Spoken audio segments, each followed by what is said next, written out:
दिल्ली से सामने आ रही है, जहां पर दिल्ली के जाफरपुर कला इलाके में मुठभेड़ हुई है। स्पेशल सेल की शार्प शूटरों के साथ मुठभेड़ हुई है। एनकाउंटर में नंदू गैंग के 2 शार्प शूटर गिरफ्तार किए गए हैं।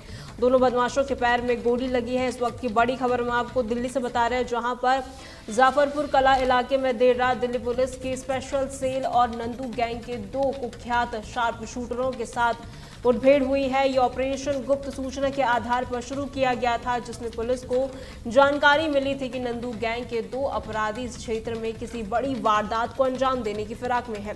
मुठभेड़ के दौरान दोनों बदमाशों ने पुलिस पर गोलीबारी करने की भी कोशिश की, जिसके जवाब में स्पेशल सेल की टीम ने भी फायरिंग की है। इस कार्रवाई में दोनों शार्प शूटरों को पैर में गोली लगी है, जिसके बाद उन्हें गिरफ्तार कर लिया गया है। घायल बदमाशों को नजदीकी अस्पताल में भर्ती कराया गया है, जहां उनकी हालत स्थिर बताई जा रही है। पुलिस ने मौके से हथियार और गोला बारूद भी बरामद किया है। नंदू गैंग पर हत्या, लूट और फिरौती जैसे संगीन अपराधों के कई मामले दर्ज हैं।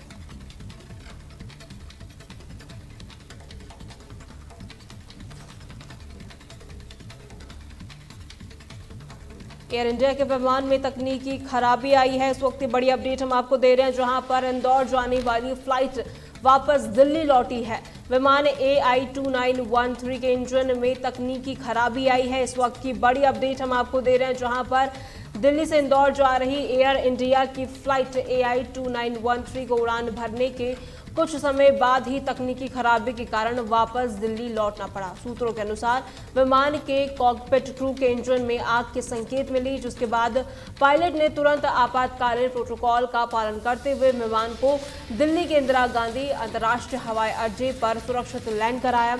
इस घटना में विमान में सवार सभी यात्री और क्रू मेंबर सुरक्षित रहे। एयर इंडिया ने यात्रियों के लिए वैकल्पिक व्यवस्था की और प्रभावित यात्रियों को असुविधा के लिए खेद भी जताया। विमान के इंजन की जांच के लिए तकनीकी विशेषज्ञों की एक बड़ी टीम गठित की गई है, जो इस खराबी के कारणों का पता लगाएगी।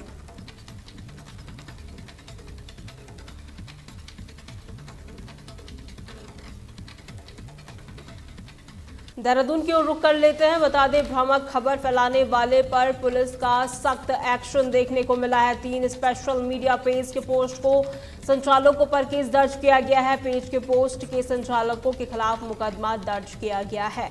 इस वक्त की बड़ी खबर हम आपको बता रहे हैं, जहां पर राजधानी देहरादून में पुलिस ने स्पेशल मीडिया पर भ्रामक और भड़काऊ सामग्री फैलाने के आरोप में 3 सोशल मीडिया पेज के संचालकों के खिलाफ मुकदमा दर्ज किया है। ये कार्रवाई भारतीय जनता पार्टी के जिला अध्यक्ष की शिकायत के आधार पर की गई है, जिन्होंने आरोप लगाया कि इन पेजों पर झूठी और भ्रामक खबरें फैलाकर सामाजिक सौहार्द को बिगाड़ने की कोशिश की जा रही है। पुलिस ने बताया कि इन पेजों पर ऐसी सामग्री पोस्ट की गई थी जो समाज में तनाव पैदा कर सकती थी। देहरादून पुलिस ने साइबर क्राइम सेल की मदद से इन पेजों के संचालकों की पहचान की और उनके खिलाफ IPC की संबंधित धाराओं के तहत मामला दर्ज किया है। पुलिस ने अन्य सोशल मीडिया यूजर्स को भी चेतावनी दी है कि अगर भ्रामक सामग्री या भ्रामक चीजें फैलाने की कोशिश की जाएगी तो उनके खिलाफ सख्त कार्रवाई की जाएगी। इस वक्त की बड़ी अपडेट हम आपको सीधा राजधानी देहरादून से दे रहे हैं।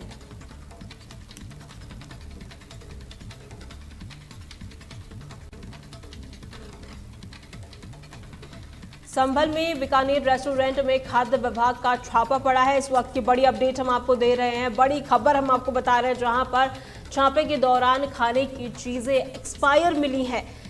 मौके से एक्सपायर चीजों को नष्ट कर दिया गया है। इस वक्त की बड़ी अपडेट हम आपको दे रहे हैं, बड़ी खबर हम आपको बता रहे हैं, जहां पर मुरादाबाद आगरा हाईवे पर स्थित ये रेस्टोरेंट है, जहां पर बड़ी कार्रवाई की गई है। खाद्य सुरक्षा विभाग ने अचानक छापेमारी की। इस दौरान रेस्टोरेंट के किचन और स्टोर में बड़ी मात्रा में एक्सपायर खाद्य सामग्री पाई गई, जिसमें डेयरी प्रोडक्ट शामिल हैं और खाद्य सुरक्षा अधिकारियों ने मौके पर ही इन सामग्रियों को नष्ट कराया है। छापे के दौरान रेस्टोरेंट के किचन और स्टोर में साफ सफाई की गंभीर कमी पाई गई, जिसको लेकर अधिकारियों ने रेस्टोरेंट प्रबंधन को कड़ी फटकार भी लगाई और चेतावनी भी दी।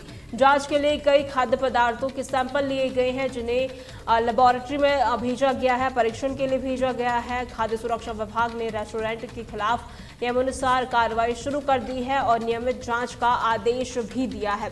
स्थानीय लोगों ने छापेमारी का स्वागत किया है और साथ ही मांग की है कि अन्य रेस्टोरेंट और खाद्य प्रतिष्ठानों में भी ऐसी कार्रवाई की जाए।